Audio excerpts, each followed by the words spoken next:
नमस्कार। आज की वीडियो में हम डिस्कस करेंगे विवाह, जिसे निकाह भी कहते हैं और अंग्रेजी में से मैरिज कहते हैं। यह मुस्लिम लोग का इम्पोर्टेंट टॉपिक है और आपके लिए इम्पोर्टेंट है। चलिए आज का वीडियो शुरू करते हैं। सबसे पहले डिस्कस करेंगे प्रस्तावना। विवाह एक संस्था यानी इंस्टीट्यूशन है। यह संस्था मानव सभ्यता का आधार है। कुरान में लिखा है कि हमने पुरुषों को स्त्रियों पर हकीम यानी अधिकारी बनाकर भेजा है। दूसरे शब्दों में मुस्लिम विधि में पत्नी की अधीनता स्वीकार की गई है। निगाह विवाह का शाब्दिक अर्थ है विवाह। बेली के सार संग्रह में विवाह की परिभाषा स्त्री पुरुष के समागम को वैध बनाने और संतान उत्पत्ति करने के प्रयोजन से की गई सुविधा के रूप में की गई है। अब डिस्कस करेंगे परिभाषा।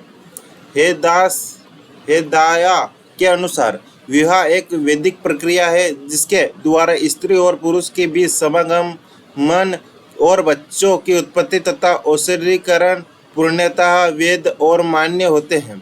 असहाबा का कथन है कि विवाह स्त्री और पुरुष की पारस्परिक अनुमति पर आधारित स्थायी संबंध में अंतर्निहित सुविधा है।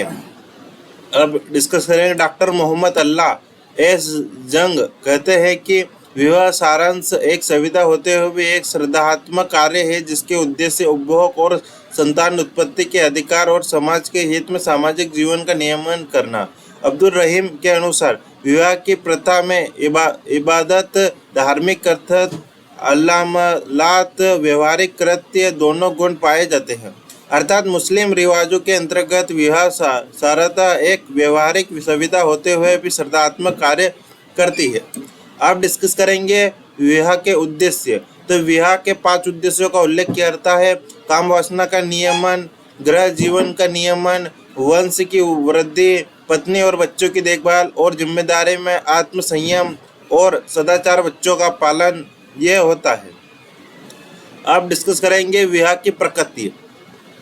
मुस्लिम विधि में विवाह यानी निकाह को मुख्य रूप से एक नागरिक अनुबंध यानी सिविल कॉन्ट्रैक्ट माना गया है। इसका उद्देश्य पति पत्नी के बीच वैध संबंध स्थापित करना है, पारिवारिक बनाना तथा बच्चों को वैध दर्जा देना। निकाह के लिए प्रस्ताव यानी ईजाब स्वीकृति के लिए कबूल, पक्षकारों की स्वतंत्र सहमति तथा दहेज नहीं बल्कि पत्नी का अधिकार है आवश्यक होते हैं।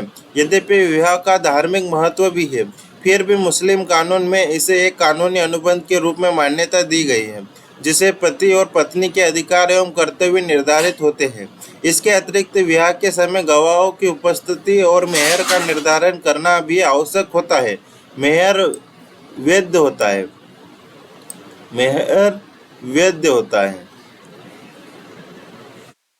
धनराशि या संपत्ति है जिसे पति पत्नी को देने का वचन देता है और यह पत्नी का वैधानिक अधिकार होता है कि मुस्लिम विधि में विवाह को केवल धार्मिक संस्कार नहीं माना जाता है जैसा कि कुछ अन्य व्यक्तिगत कानूनों में देखा जाता है, बल्कि इसे एक ऐसा अनुबंध माना जाता है कि जिससे दोनों पक्षों के अधिकार और कर्तव्य उत्पन्न होते हैं। विवाह के बाद पति और पत्नी के भरण पोषण का दायित्व होता है, जबकि पत्नी पर वैधानिक जीवन से संबंधित कुछ कर्तव्यों का पालन करने की अपेक्षा की जाती है। हालांकि निकाह का कानूनी स्वरूप अनुबंध का है, फिर भी इसका धार्मिक और नैतिक महत्व भी बहुत अधिक है क्योंकि इसे पैगंबर मोहम्मद द्वारा प्रोत्साहित किया गया है और इसे समाज की स्थितियाँ और नैतिकता बनाए रखने का साधन माना गया है। मुस्लिम विद्वानों के अनुसार विवाह व्यक्ति को अनैतिक आचरण से बचाता है और विवाह का स्वरूप मिश्रित है जिसमें कानूनी, सामाजिक और धार्मिक तीनों तत्व शामिल है। इसलिए निकाह को एक ऐसा वैध अनुबंध कहा जा सकता है जो पति पत्नी के बीच अधिकारों और दायित्वों का निर्माण करता है तथा परिवार और समाज के आधारशिला के रूप में कार्य करता है।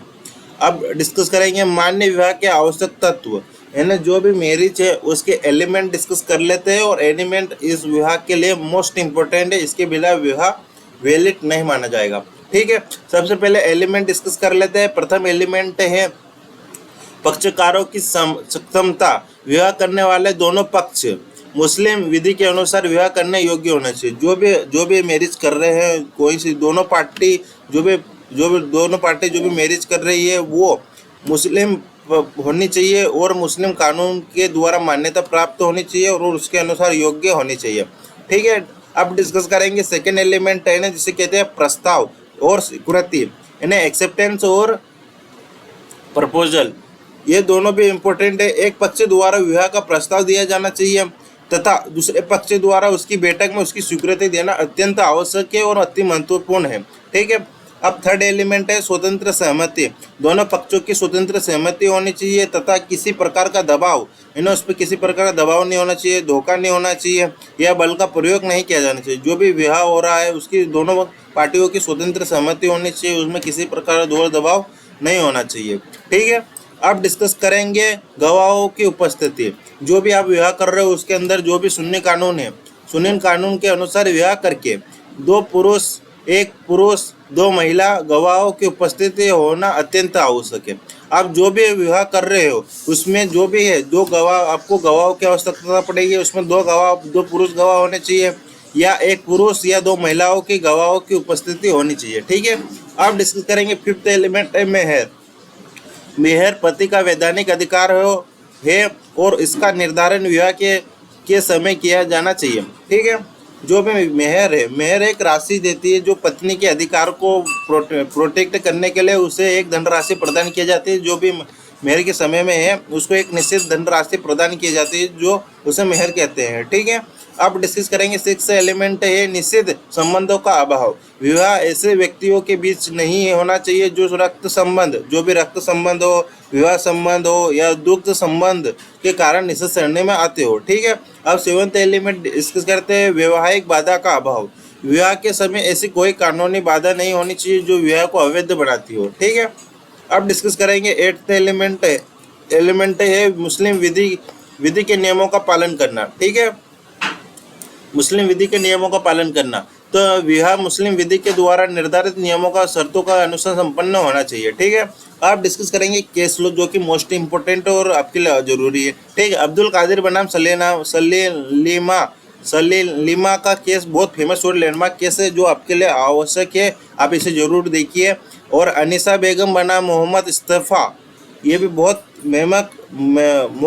इम्पोर्टेंट केस है जो आपके लिए जरूरी है। ठीक है, अब डिस्कस करेंगे हम निष्कर्ष यानी कंक्लूजन डिस्कस कर लेते हैं। ठीक है, तो मुस्लिम विधि में विवाह यानी निकाह एक वैधानिक कानूनी अनुबंध माना जाता है जो एक पुरुष और एक महिला के बीच वैवाहिक संबंध स्थापित करता है। जो भी मैरिज है जो पुरुष और महिला के बीच एक लीगल संबंध यानी रिलेशनशिप स्थापित करता है। इसका मुख्य उद्देश्य परिवार की स्थापना, संतान उत्पत्ति तथा पति पत्नी के अधिकारों और कर्तव्यों का निर्धारण करना है। एक वैध निकाह के लिए दोनों पक्षों की स्वतंत्र सहमति, प्रस्ताव यानी इजब, प्रस्ताव को इजब कहते हैं और स्वीकृति को कबूल कहा जाता है। ठीक है, तथा मेहर का होना अत्यंत आवश्यक है। निकाह का धार्मिक महत्व भी है क्योंकि इसे इस्लाम में एक पवित्र और सामाजिक रूप से महत्वपूर्ण संस्था माना जाता है। ठीक है, अब यह डिस्कस करेंगे, यह समाज में एक नैतिक और पारिवारिक स्थिति को बढ़ावा देता है। ठीक है, आपके लिए जरूर सूचना, अब लास्ट में आपके लिए जरूर सूचना, इस वीडियो के नोट से वीडियो के डिस्क्रिप्शन बॉक्स में जाइए, आपको वहाँ पे एक लिंक मिलेगा, आप लिंक पर क्लिक करिए, लिंक से वीडियो नोट से डाउनलोड करके आप उसे पढ़ सकते हो। ठीक है, आपने हमारा वीडियो यहाँ तक देखा उसके लिए आप सभी का हृदय से धन्यवाद। आज के वीडियो में इतना ही। जय हिंद, जय भारत।